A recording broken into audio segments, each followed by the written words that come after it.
అందరికి నమస్కారం. Praise the lord. Yatharthavadi TV ఛానల్కి స్వాగతం. మరి ముస్లిం నుండి క్రీస్తును నమ్ముకొని సేవ చేస్తున్నటువంటి పాస్టర్ ఆజాద్ జానీ గారు మన మధ్యలో ఉన్నారు.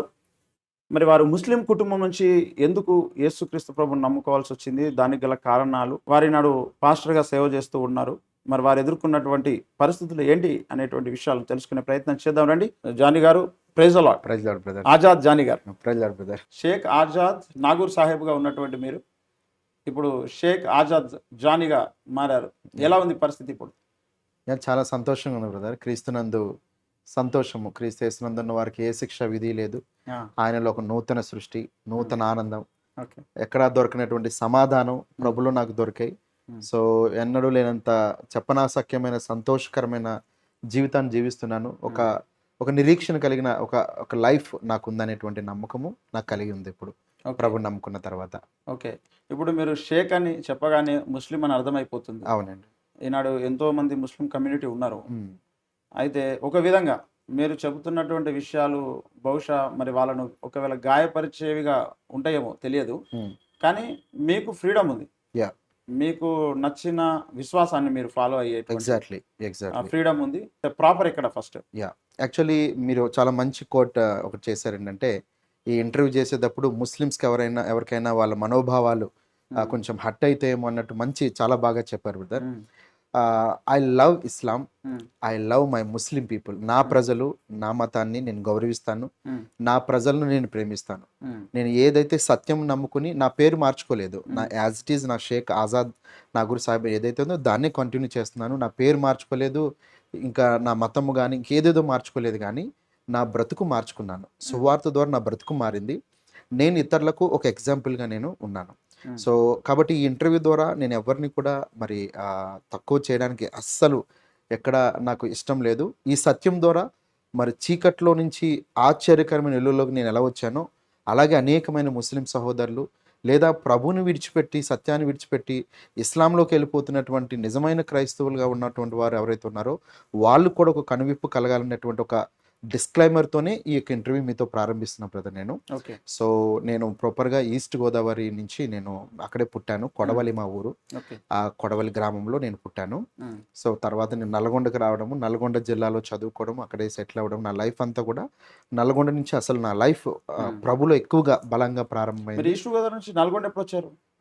ఇంటర్ చదువుతున్న సమయంలో వచ్చాను. అంటే ఫ్యామిలీతో వచ్చారు? నేను స్టూడెంట్గా వచ్చాను. తర్వాత మా ఫ్యామిలీ కూడా తర్వాత షిఫ్ట్ అయిపోయింది. అక్కడ ఇక్కడ కూడా ఉంటారు మా వాళ్ళు. అక్కడ కొన్ని పొలము ఇల్లు అక్కడ ఉన్నాయి, అక్కడ ఉంటారు, నాతో పాటు కూడా ఉంటారు. అంటే ఇప్పుడు ఎంతవరకు మీ ఎడ్యుకేషన్ అయింది? నాది ఇంజనీరింగ్ చదువుకున్నా బ్రదర్. బీటెక్ చదువుకున్నాను. బీటెక్ చదువుకుని కంప్యూటర్ సైన్స్ ఫస్ట్ క్లాస్లో పాస్ అయ్యాను. ఒక సాఫ్ట్వేర్ కంపెనీలో పనిచేసేవాడిని. ప్రభు పిలుపుని బట్టి జాబ్ చేస్తూ సేవ చేశాను. తర్వాత సంఘాలు, నాకు దేవుడిచ్చిన దర్శనం ఏంటంటే సంఘ స్థాపన చేయడము దేవుడిచ్చినటువంటి గొప్ప దర్శనం.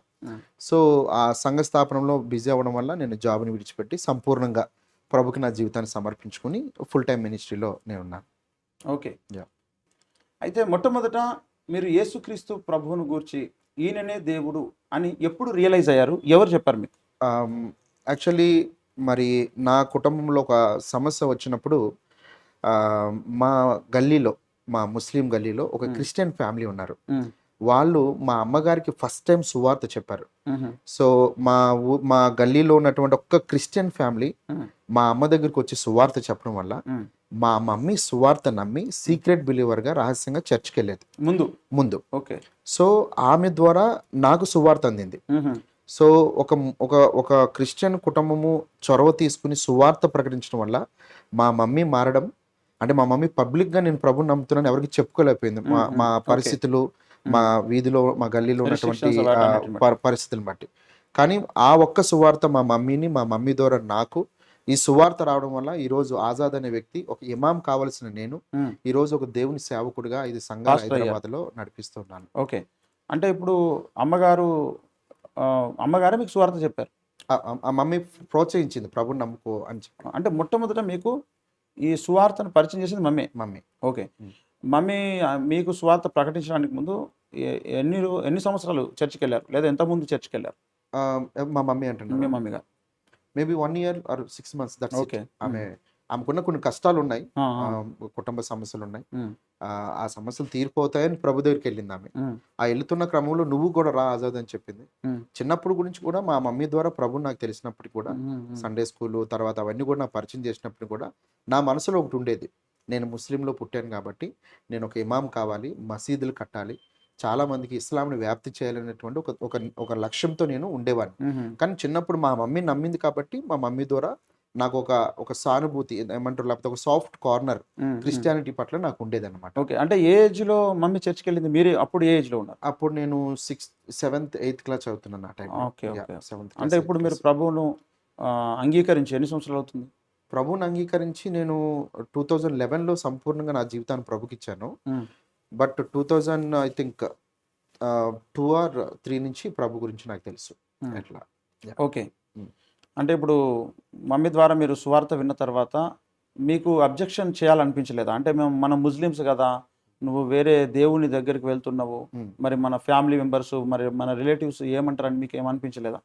చాలా అనిపించడం కాదు, వాస్తవం చెప్పాలంటే నేను ప్రభుని తెలుసుకుంటున్న కొత్తలో, ప్రభు దగ్గరికి వెళ్తున్న కొత్తలో నాకు చాలా సందేహాలు ఉండేవి, చాలా ప్రశ్నలు ఉండేవి. ఓకే, దేని గురించి? ఆ, ఇస్లాంలో ఈ యేసుక్రీస్తు గురించి దాని ముందు చెప్తాను. దాని Okay. గురించి Hmm. మీరు అడిగిన ప్రశ్నకి ఏంటంటే, మా బంధువులు, మా కజిన్ బ్రదర్స్ చాలా మంది నన్ను చాలా ఒక రకమైన బ్యాడ్ వర్డ్స్ యూజ్ చేసి నన్ను చాలా కొంచెం ఏమంటారు, టార్చర్ పెట్టేవారు అన్నమాట. మ్మ్. ఆ మాటలు నాకు ఆ చిన్నతనంలోనే గాయపరిచేవి నా హృదయాన్ని.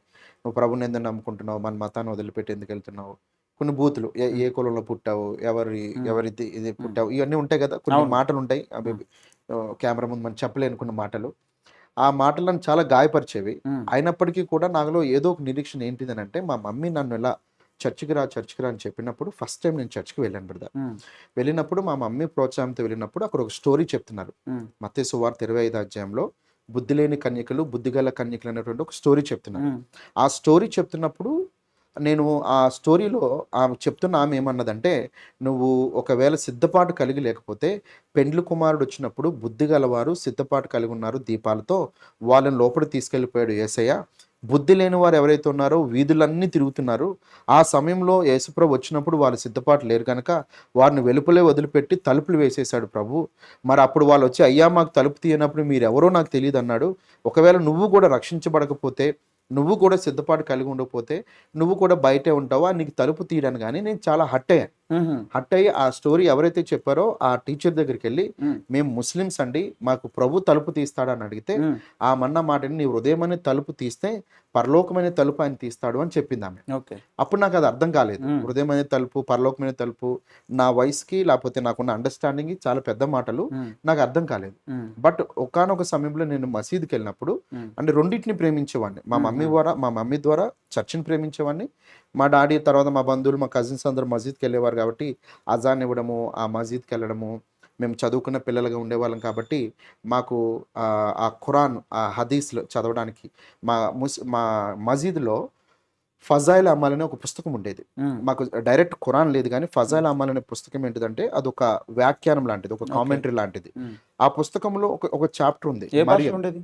తెలుగు భాషలో ఉండేది. Okay. మాకు ఆ ఖురాన్ నుంచి ఆ యొక్క ఫజాయిల్ అమల్ అనేటువంటి పుస్తకం నుంచి చదువుతున్నప్పుడు అందులో మరియం సుతుడైన ఈసా అలైహి వసల్లం మ్మ్. ఆయన జన్మించిన రోజున, ఆయన మరణించిన రోజున, బ్రతికింపబడి తిరిగి లేపబడే రోజున అల్లాహ్ యొక్క శాంతి ఆయన మీద ఉండును అనే మాట అందులో రాయబడి ఉంది. మ్మ్. నేను ఆ రోజు భయాన్ని ఇస్తున్నా, అంటే మసీదులో నేను చదువుతున్నాను. అది మ్మ్. చదువుతున్నప్పుడు మరియం అనే ప్లేస్లో బ్రాకెట్లో మరియా, మ్మ్. ఈసా అలైహి వసల్లం అనే ప్లేస్లో యేసు అని రాయబడి ఉంది. మ్మ్. ఇంతకుముందు నేను ఆల్రెడీ మా మమ్మీ ద్వారా సువార్త విన్నాను కాబట్టి, చర్చిలో ఉన్నాను కాబట్టి, చర్చిలో చెప్పిన యేసు ఇక్కడికి ఎందుకు ఎలా వచ్చాడు, మా గ్రంథాల్లో ఎందుకున్నాడు అనే ప్రశ్నలు నాలో రావడం మొదలుపెట్టి, ఈ యేసు ఆ యేసు ఒకటేనా అని అన్నప్పుడు మా వాళ్ళు ఏం చెప్పారంటే, తెలిసి తెలియక అల్లా యేసు ప్రభు ఒకటే, వాళ్ళు మనము ఒకటే అని చెప్పారు. కానీ నాకు కొన్ని మాటలు ఎక్కువ వినివ్వని, సిద్ధపాటుకి కలిగి ఉండడము, యేసు ప్రభు రెండవ రాకడ, యేసు రక్తం ద్వారా పాప క్షమాపణ, మరి నీ జీవితాన్ని ప్రభుకిస్తేనే నీ జీవితాన్ని ఆ రక్షణలోకి నువ్వు తీసుకెళ్ళగలుగుతావు, యేసు రక్తం ద్వారా నీ పాపాలు క్షమించబడతాయి. ఈ మాటలు గోడల మీద, చర్చిల మీద, ఇవన్నీ కూడా నా మైండ్లో ఉన్నప్పుడు ఏది సత్యము, ఎవరు నిజమైన దేవుడు అని మొదలుపెట్టి, నేను మసీదులో ఒకరోజు నేను ఆ యొక్క యేసు ప్రభు గురించి చెప్పడం మొదలుపెట్టాను. మ్మ్. యేసు ప్రభు గురించి చెప్పడం మొదలు పెడుతుంటే, మరి ఆ టైంలో మరి మా మామ నా చేతిలో నా ఆ యొక్క ఫజల్ అమ్మాల పుస్తకం లాగేసుకుని నన్ను బయటికి కొంచెం దురుసుగా నన్ను తిట్టి బయటికి పంపించేశారు. చాలా హర్ట్ అయ్యాను. ఒకరోజు పెద్ద ఇమాం సాబ్ వచ్చారు మా దగ్గరికి. ఇమాం సాబ్ వచ్చినప్పుడు అందరూ అడిగారు, వీడు ఒక్కడేనండి, అందరూ బాగానే నేర్చుకుంటున్నారు ఇస్లాం ధర్మం గురించి, వీడొక్కడే చాలా ప్రశ్నలు ఉన్నాయి, ఈ ప్రశ్నలు అన్నిటిని బట్టి మమ్మల్ని అందరినీ కూడా ఇలా అడుగుతున్నాడు, మీరు చెప్పండి అన్నప్పుడు ఒక పెద్ద ఇమాం సాబ్ వచ్చి క్యా ఓ గయా బేటా తెరకు క్యా చాయి అని చెప్పేసి మరి చాలా నన్ను ప్రశ్నించాడు. సార్ నేను ఒకే మాట అడుగుతున్నానండి, యేసుప్రభు దేవుడని బైబిల్ చెప్తుంది, అదే యేసుప్రభు గురించి మన గ్రంథాల్లో కూడా ఉంది, మనం యేసుప్రభుని నమ్మినప్పుడే కదా రక్షణ ఉంటుందని చెప్తుంది అని అంటే ఆయన నా మీద ఉఫ్ అనుది ఒక మంత్రప్రయోగంలాగా చేసి నేను అడిగిన ప్రశ్నకి సమాధానం చెప్పకుండా నన్ను డైవర్ట్ చేయాలని అనుకున్నాడు. అప్పుడు నాకు అర్థమైపోయింది అక్కడ సమాధానం దొరకదు అని చెప్పి.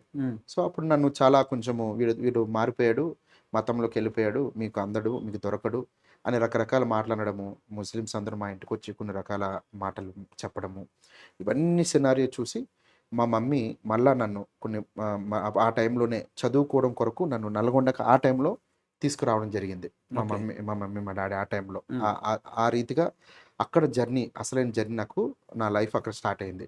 ఆ నల్గొండకు వచ్చిన తర్వాత డాన్ బోస్కో అనేటువంటి ఒక స్కూల్, ఒక కాలేజ్ ఇంటర్మీడియట్ చదువుకోవడానికి, ఇవన్నీ మర్చిపోయి నువ్వు చదువుకోరా, ఈ మతము ఇవన్నీ కూడా పక్కన పెట్టు, నీ లైఫ్ మీద ఫోకస్ చేయనప్పుడు నేను అన్నీ వదిలిపెట్టి నేను ఆ యొక్క బోర్డింగ్ స్కూల్లో జాయిన్ అయ్యాను.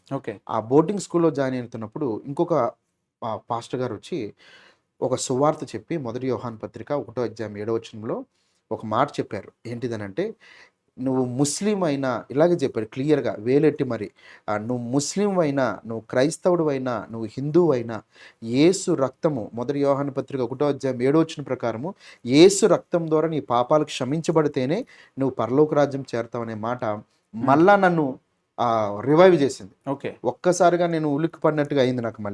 మళ్ళీ ఈ డౌట్స్ ఈయనైనా క్లియర్ చేస్తాడేమో అని చెప్పి ఆయన దగ్గరికి వెళ్ళినప్పుడు, సార్ మేము ముస్లిమ్స్ అండి, మీరేమో రక్తం ద్వారా పాప క్షమాపణ అంటున్నారు, మేమేమో 5 పూటలు కాళ్ళు చేతులు ముక్కు నోరు అన్ని అవయవాలు కడుక్కుంటేనే మాకు పాప క్షమాపణ ఉంటుంది, నమాజ్ చేసి మా పాపాలు క్షమించమని అడిగితేనే మాకు పాప క్షమాపణ ఉంటుంది, మీరేమో యేసు రక్తం అంటున్నారు అన్నప్పుడు ఆయన ఒక ప్రశ్న అడిగాడు. ఆ ప్రశ్న ఏంటంటే, రక్తం గొప్పదా నీళ్లు గొప్పవా అని అడిగాడు. అడిగినప్పుడు రక్తమే గొప్పదండి, కాస్ట్లీ అదే కదా అన్నాను. మరి ఆ రక్తము మనుష్య రక్తము, ఎడ్ల రక్తము, కోడి రక్తము, మేక రక్తము, లేకపోతే పాపిష్టి అయిన మనుషుని రక్తం కాదు, కానీ దేవుడే సశరీరుడిగా ఈ లోకానికి వచ్చి మరి తన రక్తాన్ని చిందించినప్పుడు అది ఇంకెంత విలువైన రక్తము అని అడిగాడు. సైలెంట్ అయిపోయాను బ్రదర్. అసలు నాకు ఏం చెప్పాలో తెలియలేదు, ఆలోచించడం మొదలు పెట్టాను.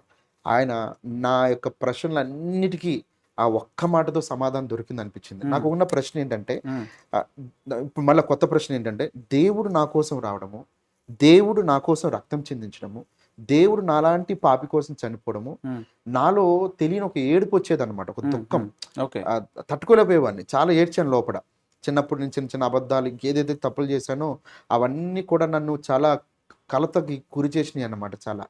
ఆ టైంలో అతను అన్నాడు, నువ్వు ప్రభుని నమ్ముకుంటే ప్రభు నిజంగా నిన్ను క్షమించి నీకు ఒక మంచి జీవితాన్ని ఇస్తాడని చెప్పినప్పుడు రాత్రంతా ఆలోచించి తెల్లవారుజామునే ఆ చర్చిలోకి వచ్చి, యేసు ప్రభువా నన్ను క్షమించండి, నా పాపాలను మన్నించండి, ఇక నుంచి నా ప్రశ్నలన్నిటికీ నువ్వే సమాధానంగా దొరికేవు, నా రక్షణకి నువ్వు ఒక్కడివే నన్ను రక్షించగలుగుతాను నమ్ముతున్నానని మోకరించి ఆ బలిపీఠం వరకు వెళ్ళి మోకాల మీద ఏడ్చుకుంటూ ప్రభు యొక్క అక్కడ అదొక సిలువ ఉంటే ఆ సిలువను పట్టుకుని నేను ఏడ్చి ప్రభు దగ్గర నా పాపాలు ఒప్పుకున్నాను.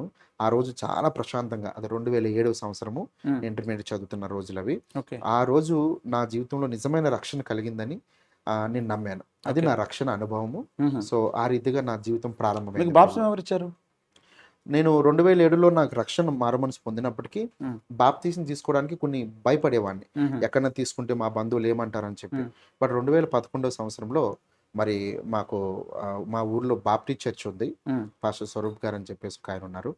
నల్గొండలోనే లేదు, మా ఊర్లో కొడవలిలో ఈస్ట్ గోదావరి కొడవలి. సో మళ్ళీ అక్కడికి వెళ్తే ఆయన మా ఊర్లో కాకుండా వేరే చోట తీసుకెళ్ళి నాకు బాప్తిసం ఇచ్చారు, ఎవరికి తెలియకుండా. నేను వెళ్తున్నప్పుడు కూడా నాతో పాటు కొంతమంది యవనస్తులకు నేను సువార్త ఆ టైంలో చెప్పి, నాతో పాటు ఒక 4-5 బాప్తిసం తీసుకునే విధంగా ప్రోత్సహించి, నా బాప్తిసం నా ఒక్కడితోనే కాకుండా ఒక 6 కలిసి ఆ రోజు బాప్తిసం తీసుకున్నారు. వాళ్ళు కూడా ముస్లిమ్సా? లేదు, వాళ్ళు ఇతరులు కానీ ప్రభులో లేరు అంత ఎక్కువగా. కానీ ప్రభుకి గురించి నేను సువార్త చెప్పి వాళ్ళని ఉపవాసంలో ఉంచి, నాతో నేను తీసుకున్నాను మీరు తీసుకోండి అంటే వాళ్ళు కూడా ప్రభుని నమ్ముకుని ఒక 6 ఆ రోజు బాప్తిసం తీసుకున్నాం. ఓకే. ఒక పాస్టర్ గారి ద్వారా. ఓకే. అప్పటి నుంచి ఇంకా కంటిన్యూ అవుతా ఉన్నారు. అప్పటి నుంచి కంటిన్యూ అంటే మీరు రహస్యంగానే వెళ్తున్నారా చర్చికి? అప్పుడు కూడా పబ్లిక్‌గా నేను ఇంకా బాప్టిజం రహస్యంగా తీసుకున్నానని చెప్పే పరిస్థితి ఏమైనా ఉంటే చెప్పిండ్రా? ఇంకా నేను డేర్ చేయడానికి ప్రయత్నం చేశాను అప్పటి నుంచి కూడా. హ్మ్. నేను ఎందుకు దాచుకోవాలి? ఇంత సత్యాన్ని నేను ఎందుకు బాప్తీసం ముందు వరకు రెండిట్లో ఉండేవాడిని. హుహు. ముస్లిమ్స్‌లో వెళ్ళేవాడిని, మసీద్‌కి వెళ్ళేవాడిని, చర్చికెళ్ళేవారు. చర్చ్‌కి వెళ్ళేవాడిని. అలా చేసేవాడిని. కానీ బాప్తీసం తీసుకున్న తర్వాత హ్మ్. ఎక్కడా లేని ఒక ధైర్యము, నాకు హ్మ్. ప్రభు ఉన్నాడనేటువంటి ఒక నమ్మకం నాకు కలగడం ద్వారా నేను బహిరంగంగా వాళ్ళకి చెప్పడానికి ప్రయత్నం చేసేవాడిని. హ్మ్. మా వీధులు వెళ్తున్నప్పుడు మా వాళ్ళందరూ ప్రశ్నలు నా మీద కుమ్మరించేవారు. హ్మ్. యేసు ప్రభుకి పెళ్ళయిందని, లేకపోతే రకరకాల మాటలు ఏదైతే ఖురాన్ బోధిస్తదో, లేకపోతే ఏదైతే లోకంలో ఉన్నటువంటి అబద్ధ బోధకులు హ్మ్. యేసుక్రీస్తు గురించి రాంగ్‌గా చెప్తారో అలాంటి ప్రశ్నలు నన్ను యేసుప్రభు సిలువలో చనిపోలేదని, హ్మ్. యేసుప్రభు అసలు దేవుడు కాదని, యేసుప్రభు సిలువలో చనిపోయేటప్పుడు ఆయన ప్లేస్‌లో వేరే వ్యక్తిని అల్లాహువతాలా పైకెత్తుకున్నాడని, ఏదైతే ఇప్పుడు దావా ప్రచారకులు రకరకాలుగా మాట్లాడతారో, మా ముస్లిమ్స్ మా ఊర్లో ఉన్నవారు కొంచెం తెలిసిన జ్ఞానంతోనే రకరకాల మాటలన్నీ నన్ను గాయపరచడానికి ప్రయత్నించేవారు. హ్మ్. బట్ వాళ్ళందరికి కూడా నేను సమాధానం చెప్పేవాడిని. ఓకే. యాహ్! ఓకే. ఇప్పుడు మీరు బాప్టిజం పొంది ఇంక అప్పటి నుంచి చర్చికి వెళ్ళడం, హ్మ్. చదువుకోవడం హ్మ్. ఇదంతా చేశారు. హ్మ్. ఓకే. మీరు బాప్టిజం తీసుకున్నాక ఎన్ని సంవత్సరాలకు మీకు జాబ్ వచ్చింది? 2011 అంటే బీటెక్ నేను థర్డ్ ఇయర్ చదువుతున్నాను ఆ టైంలో. హ్మ్. 2012 సంవత్సరం నా బీటెక్ అయిపోయింది. హ్మ్. బీటెక్ అయిన తర్వాత నేను జాబ్ సెర్చింగ్‌లో ఉండి జాబ్ కోసం నేను వెళ్ళడం జరిగిందనమాట. ఓకే. అంటే ఏం జాబ్ చేశారు? ఎన్ని సంవత్సరాలు చేశారు? ఆహ్, 2012 నుంచి 2012లో ఇక్కడ ఇంకొక టర్నింగ్ పాయింట్ నా లైఫ్‌లో. హ్మ్. నేను ఇమ్మాన్యుయల్ హౌస్ ఆఫ్ వర్షిప్ అని ఒక చర్చ్‌కెళ్ళేవాడిని హ్మ్. సికింద్రాబాద్‌లో. హ్మ్. ఓకే. అక్కడ చర్చ్‌కెళ్తున్నప్పుడు ఆ చర్చ్‌లో యవనస్తుడిగా ఉండేవాడిని. హ్మ్. చాలా ప్యాషనేట్‌గా ఉండేవాడిని. ఆ చర్చ్ యొక్క ముఖ్య ఉద్దేశ్యం ఏంటంటే ఎవాంజలిజం. ఓకే. సువార్త ప్రకటించాలంటే ఒక భారం. అందులో అందరూ ఎల్డర్స్ అందరూ కూడా రకరకాల జాబులు చేసుకుంటూ ఎల్డర్స్‌గా ఉండి యవనస్తులను ఎక్కువ పట్టుకునేవారు. ఈయూ అని ఒక మినిస్ట్రీ ఉంటది. మీకు హ్మ్. ఐడియా ఉండొచ్చు. అవును. అలాంటి బ్యాక్‌గ్రౌండ్ ఉన్నటువంటి వాళ్ళందరూ ఒక ప్లాట్‌ఫామ్ మీదకొచ్చి ఎప్పుడు కూడా ప్రభు రాకడ రేపే అలా కాబట్టి మనం సువార్తను మనం ప్రకటించాలి అనేటువంటి ఆలోచన కలిగి మాకు అలాంటి బోధ చేసేవారు. హ్మ్. మేము కూడా చాలా రివైవ్ అయ్యేవాళ్ళం. చాలా హ్మ్. మండేవాళ్ళం దేవుడిలో. దేవుని కోసం సువార్త ప్రకటించాలని భారం కలిగి ఉండేవాళ్ళం. ఆ టైంలో మరి నేను ఒక బ్రదర్ ఏమడిగాడంటే కడప జిల్లా మైదుకూరులో సువార్త ప్రకటించడానికి సండే స్కూల్ పిల్లలకి బిల్లీ గ్రాహం గారి యొక్క పరిచర్య హ్మ్. సమరిటన్ పర్స్ అని చెప్పేసి కొన్ని బాక్సులు వచ్చేటివి. హ్మ్. సో చాలామంది చర్చ్ వాళ్ళు అది చేసేవారు. ఈ చర్చ్ వాళ్ళు కూడా వెళ్తున్నప్పుడు ఒక బ్రదర్ నన్ను వాళ్ళ ఊరు తీసుకెళ్ళాడు. హ్మ్. ఆజాద్ నువ్వు జాబ్ సెర్చింగ్‌లో ఉన్నావు కదా! నేను ఇంటర్వ్యూకి అటెండ్ అయితా ఉన్నాను అనమాట. జాబ్స్ కోసం చూస్తున్నాను. నా బీటెక్ అయిపోయింది. హ్మ్. సో ఆ బీటెక్ కూడా ఒక ముస్లిం కాలేజ్‌లో చదివాను. హ్మ్. దానికి కూడా చాలా నేను ఎన్నో శ్రమలు అనుభవించాల్సి వచ్చింది. నేను చెప్తాను తర్వాత.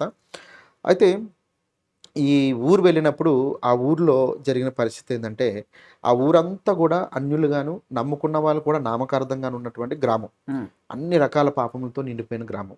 ఆ ఊరు వెళ్ళిన తర్వాత ఆ ఊరికి పిల్లలకి నేను ఆ గిఫ్ట్‌లు ఇచ్చి సువార్తను ఒక వారం రోజుల్లో సృష్టి, రక్షకుడు, పాపము, నరకము, నిత్య జీవము అనేటువంటి పాఠాలు చెప్పి వచ్చేసేయాలి. హ్మ్. నేను వచ్చేసే టైంలో ఆ ఊర్లో ఉన్నటువంటి పెద్దకి గుండెపోటు వచ్చింది. హ్మ్. చనిపోతాడని డాక్టర్లు డిక్లేర్ చేశారు. కానీ దేవుడు ఏం చేశాడు అంటే, నేను పిల్లలు కలిసి ప్రార్థన చేయడం ద్వారా ఆ ఊరోళ్ళందరూ కూడా వచ్చి చూసారు. చనిపోతాడన్న వ్యక్తి తిరిగి బ్రతకడం ద్వారా ఆ ఊరు ప్రజలందరికీ దేవుడి మీద నమ్మకం పుట్టింది. హ్మ్. అందులో ఉన్నవాళ్ళు చాలామంది చర్చ్‌కి రావడము, హ్మ్. నేను ఇంటింటికెళ్ళి సువార్త చెప్పడము, ఆ సువార్త చెప్పడం ద్వారా ఆ ఊర్లో ఒక చిన్న సంఘం ఉంటే 15 మంది వచ్చేవారు.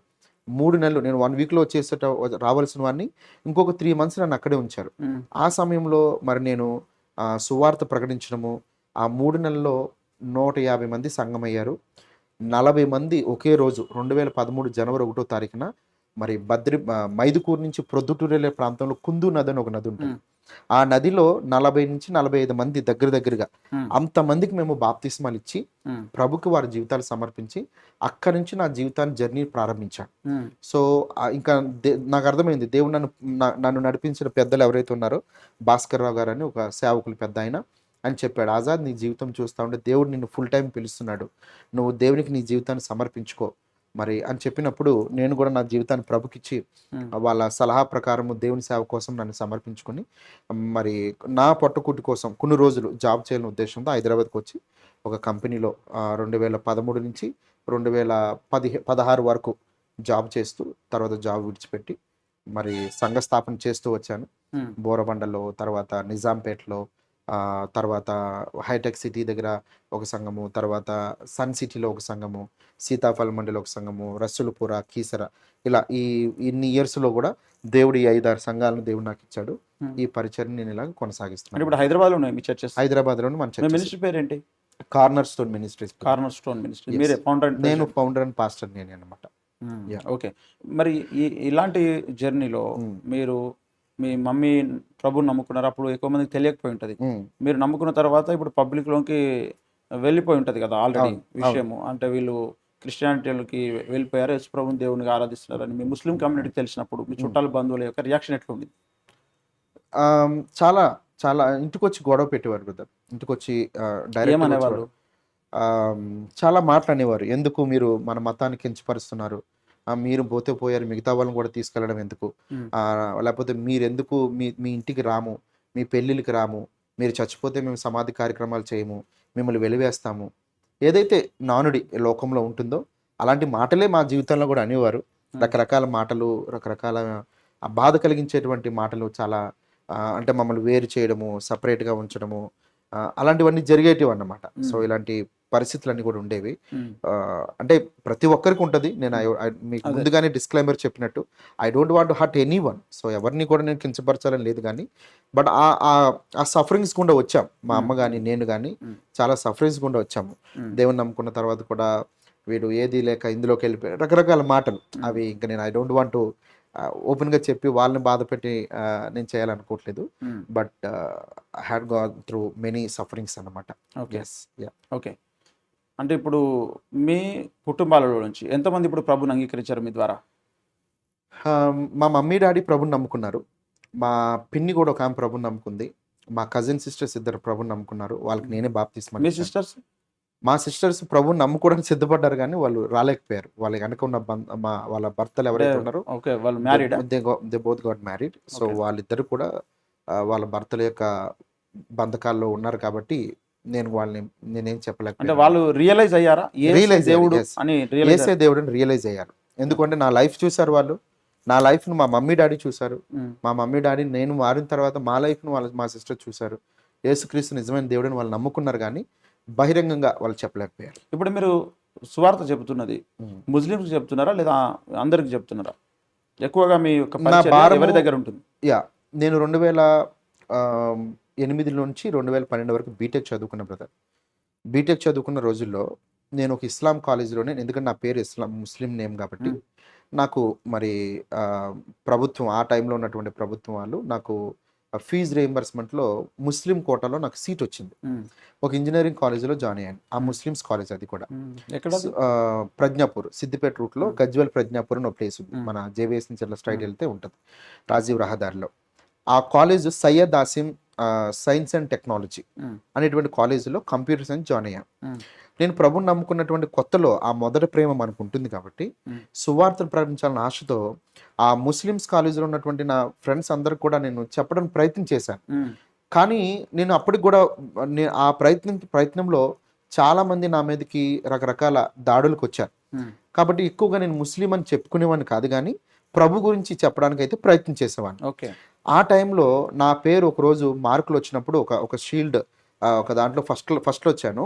ఒక క్విజ్ టైంలో ఫస్ట్ వచ్చినప్పుడు నా పేరు బహిరంగంగా చెప్పారు. షేక్ ఆజాద్ నాగూర్ సాహెబ్ కమాంద డయాస్ అని చెప్పినప్పుడు అందరికి తెలిసిపోయింది నేను ముస్లిం అని. ఆ టైంలో అరే తుమ్బి హమారా ముసల్మాన్ है रे क्या, तुम नमाज को क्यों नहीं आ रहे, तुम नमाज को आना पड़ेगा ना, अरे జుమ్మా నమాజ్ టైం పే అని చెప్పేసి నన్ను బలవంతంగా మసీద్ తీసుకెళ్ళారు. ఆ మసీద్ తీసుకెళ్ళినప్పుడు చాలా బాధపడ్డాను నేను. యాక్చువల్లీ ఉంటుంది కదా, హృదయమేమో ప్రభుకిచ్చి మళ్ళా తిరిగి ఏదైతే విడిచిపెట్టామో దాని వైపు వెళ్ళడము చాలా బాధ అనిపిస్తుంది. ఆ టైంలో నేను ఒకటి అనుకున్నాను, ప్రభా నేను దేవుడు లేని చోట నేను నా మనసులో ఒకటి, దేవుడు లేని చోట కొన్ని లక్షల మంది ముస్లిం పీపుల్ దేవుడు ఉన్నాడని భక్తి చేస్తున్నారు, కఠోరమైన నిష్ట కలిగిన భక్తి చేస్తున్నారు, but where there is no God. అలాంటి స్థితిలో నేను ఎలా వెళ్ళను ప్రభా అని అనుకున్నప్పుడు దేవుడు ఒక స్వరం నాకు అనిపించింది ఏంటంటే 139వ దావీదు కీర్తన గ్రంథంలో, ఆకాశంకి ఎక్కిపోయినా నేను అక్కడ ఉన్నాను, సముద్రం యొక్క అంతరంగంలోకి వెళ్ళి నేను ఎక్కడ ఉన్నాను, కొండల మీదకి ఎక్కిన నేను ఉన్నాను, మసీదులో కూడా నేను ఉన్నాను, నువ్వు నమాజ్ చేయి, నా పేరు మీద నమాజ్ చేయనప్పుడు నేను మసీద్కి వెళ్ళాను. మసీద్కి వెళ్ళినప్పుడు నేను నమాజ్ చేయడం మొదలు పెట్టాను. అల్లాహు అక్బర్ అని మేము నమాజ్ చేయాలి. అలా నమాజ్ చేస్తున్నప్పుడు నేను యేసు ప్రభువే నా అక్బర్, యేసుప్రభువే నా రాజు, ఆయనకే నేను సజ్దా చేస్తాను అని చెప్పి నమాజ్ చేసేవాడిని. నమాజ్ చేస్తున్న టైంలో మాకు ఐఆర్ఏ సలాం, ఐఆర్ఏ ఫలాం అని రైట్ లెఫ్ట్ మేము ఏమంటారు సలాం కొట్టాలి. ఓకే. ఇక్కడ ఒక దేవదూత, ఇక్కడ ఒక దేవదూత ఉంటారు. ముంకీర్ నంకీర్ అని ఇద్దరు దేవదూతలు. వాళ్ళ సలాం కొడితే మా నమాజులు వాళ్ళు అల్లాహు యొక్క సన్నిధికి తీసుకుని వెళ్తారు. ఈ దేవదూతలు తీసుకుపోతారు, దేవదూతలు తీసుకుపోతారని మాకు ఒక నమ్మకం, మా హదీసులు చెప్తున్నటువంటి నమ్మకం. సో కాబట్టి ఐఆర్ఏ సలాం, ఐఆర్ఏ ఫలాం అని మేము అది చేస్తాం. ఆ టైంలో నేనేం చేసేవానంటే నా రైట్ సైడ్ తిరిగినప్పుడు, ప్రభా నా రైట్ సైడ్ ఎంతమంది అయితే ముస్లిమ్స్ ఉన్నారో వారందరూ రక్షణ పొందురుగాక, నా లెఫ్ట్ సైడ్ ఎంతమంది ముస్లిమ్స్ ఉన్నారు వారందరూ రక్షణ పొందుదురుగాక అని చెప్పి నేను రెండు వైపులా కూడా ఉన్నటువంటి ముస్లిమ్స్ మధ్యలో విజ్ఞాపన ప్రార్థన చేసేవాడిని. ఓకే. మసీద్కి వెళ్ళి నేను విజ్ఞాపన ప్రార్థన చేసేవాడిని. సో అలా నేను మరి మా కుటుంబ సభ్యుల కోసము, నా ముస్లిం ప్రజల కోసము అప్పటి నుంచి నాకు భారం కలిగి ఉంది. మీరు అడిగిన ప్రశ్నకి నేను ఏదైతే సేవ చేస్తున్నానో ఒక సంఘము ప్రత్యేకంగా, అంటే నేను ప్లేస్ చెప్పకూడదు ఎందుకంటే కొంచెం ఇది ఉంటుంది కాబట్టి, అక్కడ ఉన్నటువంటి కొన్ని కుటుంబాలకి ముస్లిమ్స్ ఎవరైతే ఉంటారో వాళ్ళందరూ కూడా ప్రభు గురించి చెప్పడానికి నా ప్రయత్నంలో భాగం ఒక సంఘం ప్రత్యేకంగా వాళ్ళకే ఉంటుంది. తర్వాత చాలా మంది ముస్లిమ్స్ ఎవరైతే ప్రభుని నమ్ముకోవాలనుకుంటారో వాళ్ళు ఫోన్లు చేసినప్పుడు నా వీడియోస్ యూట్యూబ్లో ఉన్నాయి, వాళ్ళు పలకరించినప్పుడు వాళ్ళ కుటుంబాలకు సువార్త చెప్పడం కానీ, ఎవరైనా ముస్లిమ్స్ కనపడి వాళ్ళ బాధలో ఉన్నప్పుడు వాళ్ళకి సువార్త చెప్పడం కానీ, నా main priority first Muslims, okay, తర్వాత హిందూస్, తర్వాత నామకార్థంగా ఉండేటువంటి వారు. సో స్టెప్ బై స్టెప్ ఇలా ఈ దేవుని యొక్క సేవ చేసుకుంటూ ముందుకెళ్తున్నాను. ఓకే. అంటే ఇప్పుడు మీకు ఏమైనా ఇంకా థ్రెటనింగ్ ఉండే అవకాశం ఉందా? మీరు ఎట్లా చూస్తున్నారు? థ్రెటనింగ్ అంటే ఐ డోంట్ నో. చాలా మంది ఫోన్లు చేస్తారు, డిబేట్ బెదిరిస్తారు, బెదిరింపు కాల్స్. ఎవరు బెదిరిస్తారు? Muslims calls. Okay. Muslims phone చేస్తారు ఎక్కడో చోట నా ఫోన్, ఎందుకంటే ఇప్పుడు నేను యూట్యూబ్లో అని, తర్వాత నన్ను బహిరంగంగా పిలుస్తారు, చాలా చోట్ల సువార్త ప్రకటించడానికి వెళ్తాను, బహిరంగంలో నా సాక్ష్యం చెప్పడానికి కానీ, మెసేజ్ చెప్పడానికి కానీ. ఆ టైంలో యూట్యూబ్లో కూడా, నా ఫేస్బుక్లో కూడా నా నెంబర్ తీసుకుని వాళ్ళు నన్ను థ్రెటనింగ్ చేస్తారు. కొంతమంది డిబేట్కి రమ్మని చెప్తారు, ఫోన్లోనే చాలా డిస్కషన్ చేస్తారు, మీ ఫ్యామిలీ తెలుసు, నువ్వు ఎట్లా అట్లా చాలా రకరకాల మాటలు, నన్ను కృంగదీయడానికి చెప్పేటువంటి కొన్ని మాటలు ఏమిటో అంటారు. కానీ నాకున్న ఒక నిరీక్షణ, ఏ రోజు కన్ను మూసిన ప్రభు రాజ్యంలో నేను ఖచ్చితంగా ఉంటాను నిరీక్షణ నాకుంది కనుక నాకు ఎలాంటి భయము లేదు. సో ఎందుకంటే ఒకసారి తెగించాం, ప్రభు కొరకు తెగింపు జీవితం ఉంది కాబట్టి నేను ఎవరికి భయపడట్లేదు. నేను ఎంతమంది ముస్లిమ్స్ మధ్యకు వచ్చి నేను మాట్లాడమన్నా నేను మాట్లాడతాను, చెప్పగలుగుతాను. దానికి తగినటువంటి సబ్జెక్ట్ను ఖురాన్ గురించి కానీ, హదీస్ గురించి కానీ మరి నేను ఎదుగుతున్న సమయంలో నా తోటిపాటి సహోదరులతో కలిసి అలాంటి సబ్జెక్ట్ నేను నేర్చుకున్నాను కాబట్టి నేను చెప్పగలను. ఇప్పుడు మీరు ఖురాన్, హదీస్ మొత్తం చదివారా? చదివాను. ఇంకేం చదివారు మీ ముస్లిమ్స్ సంబంధించి? ఖురాన్, హదీసులు, దానికి సంబంధించిన కామెంటరీస్ ఇవన్నీ కూడా చదివాను అన్నమాట. ఓకే. ఏ భాషలో చదివారు? English and Telugu. అంటే ముఖ్యంగా దాన్ని అరబిక్లో ఉంటుంది. బట్ నా నేటివ్ ఆంధ్ర అవ్వడం వల్ల మాకు ఉర్దూ కానీ అరబిక్ కానీ నేర్పే వాళ్ళు లేరు మాకు. సో వాస్తవం చెప్పాలంటే ఉర్దూ, అరబిక్లో నేర్చుకుంటారు అందరు కూడా. బట్ నేను తెలుగు, ఇంగ్లీష్లో నేను ఎదుగుతున్న టైంలో ఇంగ్లీష్లో చదవడము, దానికి అనువాదం తీసుకోవడము, తర్వాత ఆన్లైన్లో ఉన్నటువంటి కొన్ని ఇన్ఫర్మేషన్ గ్యాదర్ చేసుకోవడము, ఇవన్నీ కూడా మనము తీసుకోవడం జరుగుతుంది. అంటే చాలా మంది అంటుంటారు కదా, అరబిక్లోనే చదివితే సరైనటువంటి మీనింగ్ అనేది ఉంటుంది, ఇందులో తెలుగు ట్రాన్స్లేషన్ చదివితే సరైన మీనింగ్ అర్థం కాదు అనేది ఈ విధంగా మాట్లాడుతుంటారు కదా, అది ఎంతవరకు వాస్తవం అంటారు? అలాగైతే చాలా మంది దావా ప్రచారకులు ఉన్నారు, అహ్మద్ దీదాత్ ఉన్నారు, తర్వాత ఇంకా చాలా మంది ఇంగ్లీష్ జాకీర్ నాయక్ ఉన్నారు. వీళ్ళందరూ కోట్ చేసేది ఇంగ్లీష్ ఖురాన్లో నుంచే కదండి, అరబిక్ నుంచి అయితే కదా. ఇంగ్లీష్ ఖురాన్లో నుంచే వాళ్ళు తీసుకుని వస్తారు. కాబట్టి వాళ్ళు ఏదైతే ఖురాన్ చదివి పబ్లిక్కి యేసు దేవుడు కాదని చెప్తున్నారో అదే ఖురాను, అదే బైబిల్ చదివి యేసు దేవుడు నేను కూడా చెప్పగలుగుతాను. ఓకే. కాబట్టి అంటే అరబిక్లో ఉన్నటువంటి మీనింగ్ ఇంగ్లీష్లో కావచ్చు, తెలుగులో కావచ్చు, ట్రాన్స్లేట్ చేసిన దాంట్లోకి వచ్చింది అంతే అనుకోవాలి. అంతే బ్రదర్. ఓకే. అంటే చాలా మంది ముస్లిమ్స్తో మాట్లాడినప్పుడు కొన్ని సందర్భాలలో లేదండి అరబిక్లో చదవాలి, ఈ మీరు తెలుగులో చదివితే కాదు అని మాట్లాడిన సందర్భాలు ఉన్నాయి. అందుకొరకు ఏదైనా కానీ బ్రదర్, ఇప్పుడు ఒక పదాలు మారొచ్చేమో కానీ భావం ఒకటే కదా, భావం ఒకటే ఉంటుంది కదా. ఓకేనా? ఆ ఎక్స్ప్లెనేషన్ ఏదైతే ఉంటుందో ఆ సారాంశం అనేది ఇంపార్టెంట్. అంతే. యేసు దేవుడా కాదనేది అరబిక్లో చదివినా, ఖురాన్లో ఇంగ్లీష్లో చదివినా, తెలుగులో చదివినా, మలయాళం చదివినా వాళ్ళు చెప్పాలనుకున్నది యేసు దేవుడు కాదని చెప్తారు. అదే గ్రంథము, అదే సురాలు యేసుప్రభు దేవుడని చెప్తున్న కోట్ చేస్తున్నటువంటి సందర్భాలు కూడా ఉన్నాయి. సో కాబట్టి వాళ్ళు వాదన నిలబెట్టుకోలేనప్పుడు ఇలాంటి సాకులు చెప్తారనేది నా యొక్క అభిప్రాయం. ఓకే. సంతోషం. అయితే ఇప్పుడు అంటే భవిష్యత్తులో మరి ఇంకా ఏమేమి చేయబోతున్నారు మీరు? ఏ విధంగా మీరు ముందుకెళ్ళబోతున్నారు? దేవుడు నాకు ఇచ్చిన దర్శనం బ్రదర్. యాక్చువల్లీ ఏంటంటే ఇంకొక విషయము నేను చెప్తాను. ఏం లేదు, నాకు ఒక దర్శనం దేవుడు చూపించాడు. చెప్పండి. సో నా భవిష్యత్తులో నాకున్నటువంటి ఒక ఒక నిరీక్షణ ఏంటంటే బ్రదర్, నా ఇంజనీరింగ్ అయిపోయిన తర్వాత నేను మెట్టుగూడలో ఉండేవాడిని, ఇక్కడ సికింద్రాబాద్లో. నేను అనుకున్న ప్రభా మన బీటెక్ అయిపోయింది, నాకు జాబ్స్ ఆపర్చునిటీస్ వస్తున్నాయి, నువ్వేమో మరి నాకు ఇలాంటి మంచి జీవితం ఇచ్చావు, రక్షణ జీవితం ఇచ్చావు, నేను ఏం చేయాలన్నప్పుడు నేను 12 ఇయర్స్ అండి నా తల్లిదండ్రులకి నా బంధువులకి ఆ ప్రేమను నేను పొందుకోలేకపోయాను. ప్రభుని నమ్ముకున్నటువంటి ఒకే ఒక కారణం వల్ల నేను నా కమ్యూనిటీకి, నా బంధువులకి, ఇంకా నా తల్లిదండ్రులకు కూడా తక్కువ కమ్యూనికేషన్ ఉండేదన్నమాట. అయితే ఆ సమయంలో ఒకరోజు ఏసేపు మూవీ చూశాను నా బీటెక్ అయిపోయిన తర్వాత. అందులో యాకోబు ఏసేపు చనిపోయాడని విన్నప్పుడు చాలా ఏడుస్తాడన్నమాట. అయ్యో నా ప్రియమైన కుమారుడు అన్నప్పుడు అప్పుడు నా తల్లిదండ్రులు గుర్తొచ్చి నేను చాలా ఏడ్చాను. అరే నాకు కూడా తల్లిదండ్రులు నాకు తోడుంటే బాగుండేది కదా, నా ఒంటరి లైఫ్ వెళ్తూ ఉంది అని ఏడ్చుకుంటూ పడుకున్నప్పుడు దేవుని చాలా ఏదో తెలియని, నేనేం అడగలేదు దేవుణ్ణి, ఏంటి ప్రభా లైఫ్ ఏంటి ఏమనలేదు, బట్ దేవుడి మీద ఆధారపడి ప్రార్థన చేసి పడుకున్నాను అంతే ఏడ్చుకుంటూ. ప్రభు నా జీవితాన్ని మార్చి ఒక దర్శనము నా యొక్క కళలో చూపించాడండి. ఆ కళలో ఏంటంటే మా తాతగారు బతుకున్న సమయంలో మా ఊర్లో నేను సువార్తను విన్న తర్వాత ఆ సువార్తకి మా తాతగారికి చెప్పాను, యేసుప్రభు నిజమైన దేవుడు తాత, ఇదిగో పరలోకం ఎలా ఉంటుంది, నరకం ఎలా ఉంటుందని కొన్ని వీడియోస్ నేను వాళ్ళకి చూపించాను మా తాతగారికి. ఆయనకు చూపించడమే కాకుండా పశ్చాత్తాపరాధన కూడా చేపించాను. నేను పాపిని నన్ను క్షమించండి అని చెప్పి. ఆయన 2010లో చనిపోయాడు. ఆయన సమాధి కార్యక్రమం అంతా ఇస్లాం ఆచారం ప్రకారం జరిగింది. ఆయన నమ్మాడని నాకు తెలుసు, కానీ బాప్తీసం తీసుకోలేదు, ముస్లిం గానే చనిపోయాడు. మా తాతగారు అంటే మమ్మీ సైడ్ మమ్మీ వాళ్ళ డాడీ. అయితే ఇదే తాతగారు చనిపోయినటువంటి సందర్భం సినారియో ఏదైతే ఉందో అదే సినారియో నాకు 2012లో దేవుడు కళలో చూపించాడు. ఏదైతే ఎప్పుడైతే నేను ఏసేపు మూవీ చూసి పడుకున్నాను చెప్తున్నాను కదా, ఆ టైంలో మా తాతగారు డెడ్ బాడీ మోసుకుంటూ వెళ్ళిపోతున్నాం. మా తాతగారు డెడ్ బాడీ మోసుకుంటూ వెళ్ళిపోతున్న సమయంలో అక్కడ జరిగిన పరిస్థితి ఏంటంటే ఆ మసీద్ దగ్గరికి వెళ్ళిన తర్వాత ఆయన పెట్టేసి చివరి నమాజ్ చేస్తారు, ఫైనల్ నమాజ్ చేసి కబర్స్థాన్లో పెట్టేస్తారు.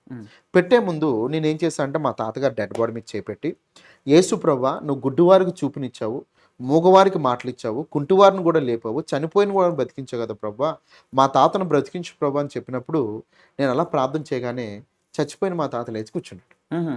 మా వాళ్ళందరూ కూడా ఏమంటారు షాక్ అయిపోయారు. ఆజాద్ ఏ కైసా కియర్ తుమ్ ఐసా, ఆజాద్ ఏ కైసా కియర్ అని చెప్పినప్పుడు మేనే బోలాతా ఈసు మసియాకు మే దువా కియా ఇస్లియే ఈయనకి జిందా ఆగే బోల్కే బోలాతా.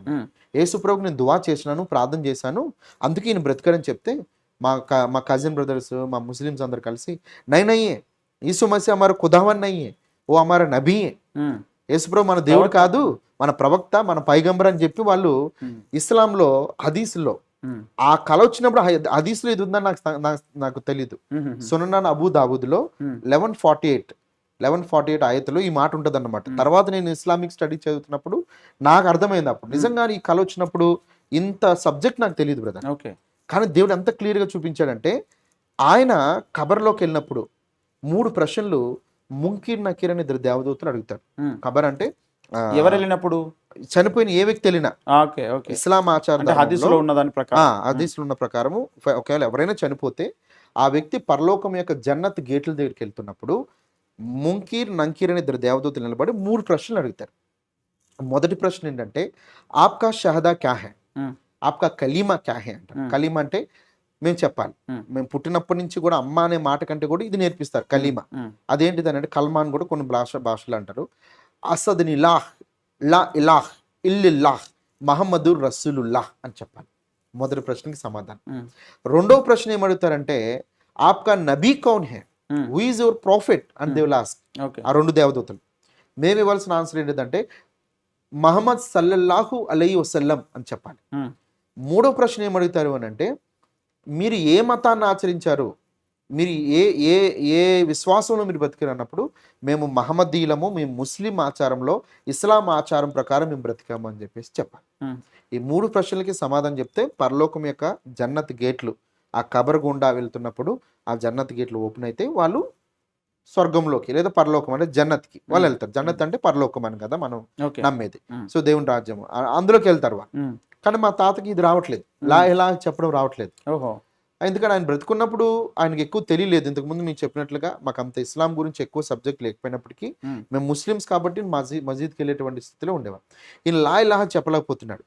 మా కజిన్ బ్రదర్స్ వచ్చి బ్రతికిన మా తాతకి లా ఇలాహ బోలో తాత, లా ఇలాహ బోలో తాత, లా ఇలాహ బోలేతో తుమ్ జన్నత్కు జాతా హై బోల్కే మా తాతకి చెప్తున్నారు అనమాట.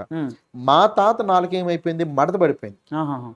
ఆయన జీవిలా మడత పడిపోయినప్పుడు ఈ కుడెంట్ ఏబుల్ స్పీక్ దట్ కలీమా, అలా ఇలా హిల్లాహ్ మహమ్మదు రసూలుల్లా అని చెప్పలేకపోతున్నాడు. ఆ టైంలో నేను చెప్పాను, అరే మీ అవకాశం అయిపోయింది కదా, నాకు ఒక అవకాశం ఇవ్వండి, నేను ఒక మాట చెప్తాను. ఆ మాట చెప్పినప్పుడు మరి ఖచ్చితంగా తాత జన్నత్కి వెళ్తాడని చెప్పాను. అప్పుడు మా తాత దాన్ని తల ఊపాడు. లా ఇలాహ కాదు తాత, యేసు ప్రభువా అను తాత అన్న. అప్పటి వరకు మడతపడిపోయి నాలుగు స్ట్రైట్ అయ్యి యేసు ప్రభు అని మాట్లాడడం మొదలుపెట్టాడు. ఓకే.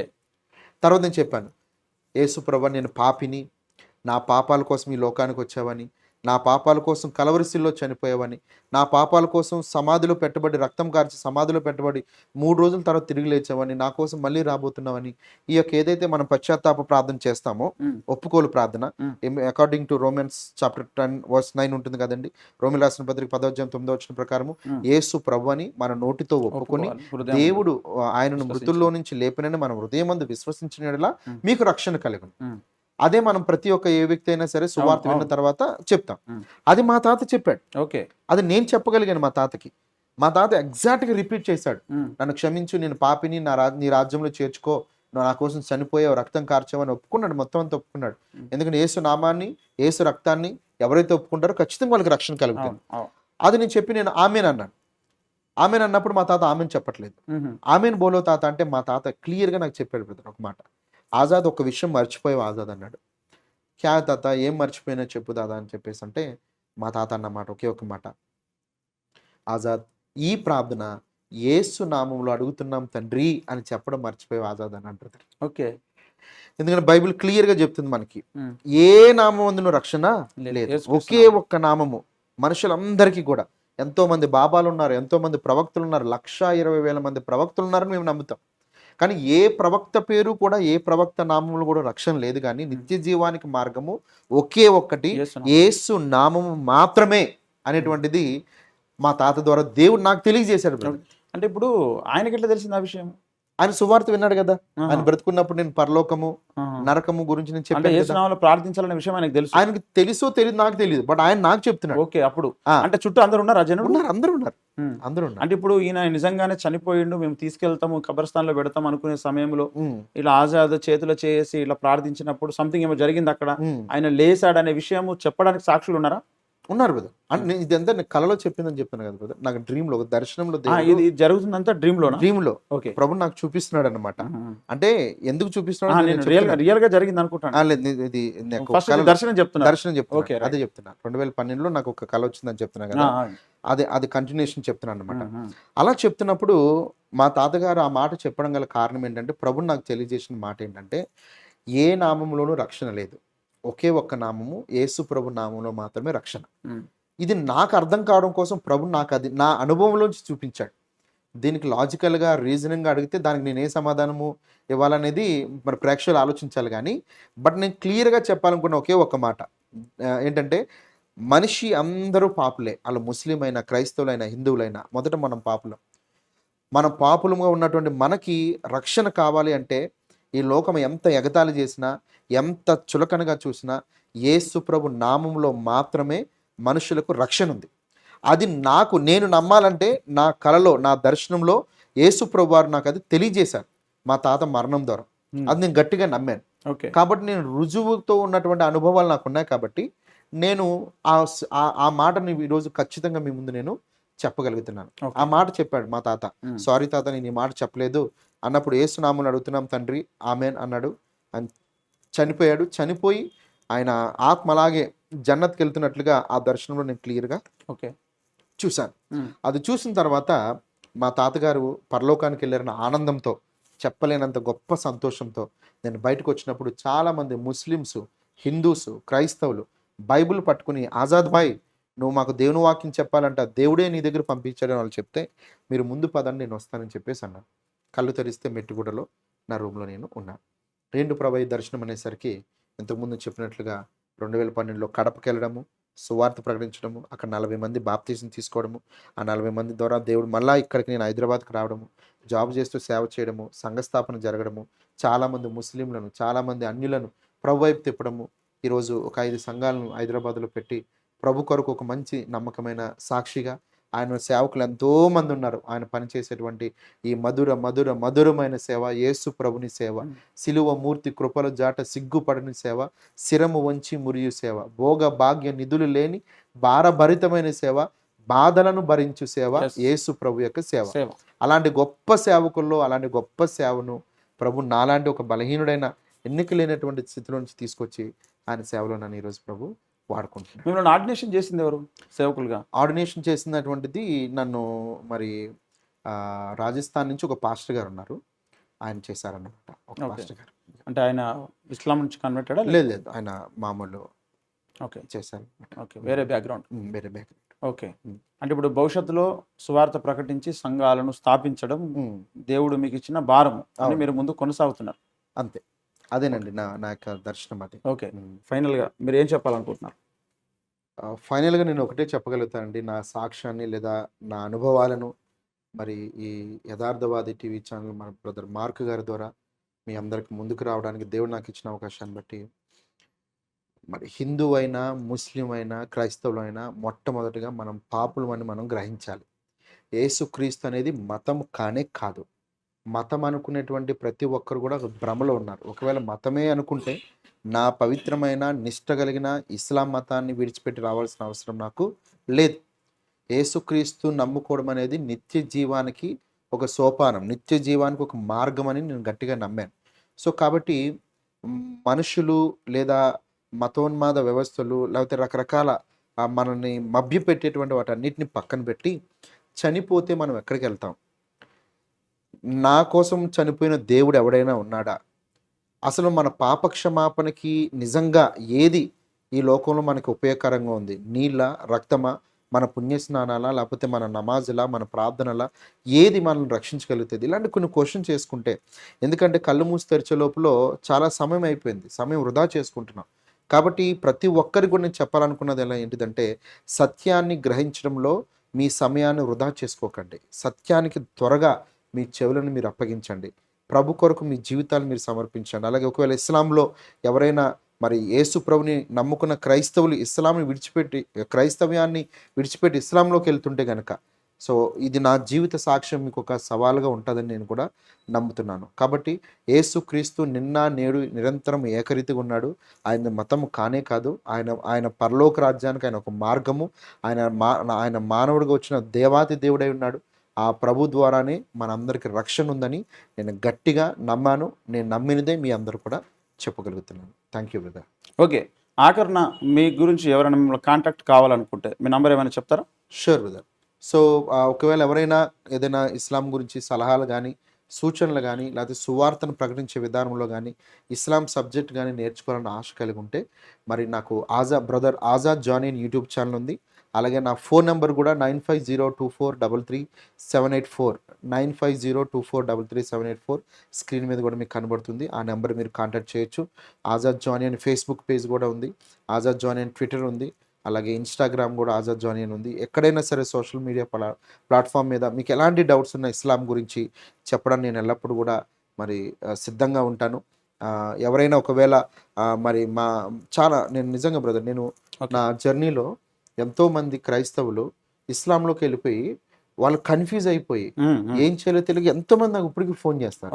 నిజంగా దేవునికి స్తోత్రం, అలాంటి వాళ్ళను కూడా ప్రభు వైపు తిప్పడానికి దేవుడు నా జీవిత సాక్ష్యాన్ని కూడా వాడుకుంటున్నాడు బ్రదర్. ఖచ్చితంగా చాలా మంది బెంగళూరు నుంచి కానివ్వండి, లేకపోతే చెన్నై నుంచి కానివ్వండి, మన తెలుగు రాష్ట్రాల నుంచి కూడా కానివ్వండి, ఇస్లాం అనేటువంటి అబద్ధ ఒక ప్రభుని విడిచిపెట్టి ఇస్లాం వైపు వెళ్ళిపోతున్నటువంటి అనేక మంది ప్రభు వైపు రావడానికి కూడా ఇది ఒక మంచి ప్లాట్ఫామ్గా, మంచి ఆస్కారంగా దేవుడు నా జీవితాన్ని పెట్టుకున్నాను. ఓకే బ్రదర్, ఓకే, చాలా సంతోషం అండి. ఇప్పటివరకు విన్నారు కదా పాస్టర్ షేక్ ఆజాద్ జానీ గారి యొక్క సాక్ష్యాన్ని. మీ ముస్లిం సహోదరులు, ఫ్రెండ్స్ ఎవరైనా ఉంటే కనుక ఒకసారి ఇది వినండి అని చెప్పేసి వాళ్ళకు కూడా మీరు తప్పక షేర్ చేయండి. మరి యథార్థవాది టీవీ ఛానల్ ద్వారా యథార్థవంతులైనటువంటి సేవకులందరినీ కూడా వారి యొక్క జీవితంలో దేవుడు చేసిన అద్భుత కార్యాలను అందరికీ తెలియచేస్తూ మరి వారి సేవను ప్రజల ముందుకు తీసుకెళ్ళాలి, వారి ద్వారా అనేకులను రక్షణలోకి నడిపించాలనేటువంటి ఒక సదుద్దేశంతో యథార్థ హృదయంతో చేస్తున్నటువంటి ఈ యొక్క ప్రయత్నంలో మీరు కూడా ఎవరైనా సరే నా సాక్ష్యం అనేకులకు మేలుకరంగా ఉంటుంది అనుకుంటే మీరు తప్పకుండా తెలియచేయండి. అందరం కలిసి సహోదరుల ఐక్యత కలిగి నివసించడం ఎంత మేలు అంత మనోహరం అన్నట్టు 133 కీర్తన మొదట్లో ప్రభు చెప్పాడు. మనము ఎవరు ఎక్కడున్నా, ఏ బోర్డు కింద ఉన్నా, ఏ డినామినేషన్లో ఉన్నా, మనమందరం కూడా క్రీస్తు బిడ్డలము, క్రీస్తు సేవకులము, మనందరము కలిసి క్రీస్తు రాజ్య వ్యాప్తిలో మనమందరం కూడా పాలి భాగస్తులము. అదే హృదయంతో అదే మనసుతో మనం ముందుకు వెళ్ళాల్సినటువంటి అవసరం ఉంది. కనుక మరి విన్నటువంటి సాక్ష్యం గురించి మీకు ఏమైనా డౌట్స్ ఉన్నా లేదా మాట్లాడాలనుకున్న సహోదరులతో మీరు తప్పకుండా కాంటాక్ట్ చేయొచ్చు. బ్రదర్ మీకు నంబర్ కూడా చెప్పడం జరిగింది. ఎవరైనా కావాలనుకుంటే కూడా మీరు నంబరు అడిగితే మీకు తెలియచేయడం జరుగుతుంది. రండి, మరొక సాక్ష్యంతో మళ్ళీ కలుసుకుందాం. ఈ యొక్క సాక్ష్యం మీకు దీవెనకరంగా ఆశీర్వాదకరంగా ఉందని ఆశిస్తున్నాను. అందరికీ నమస్కారం. Praise the Lord. Okay brother, praise the Lord. Thank you brother.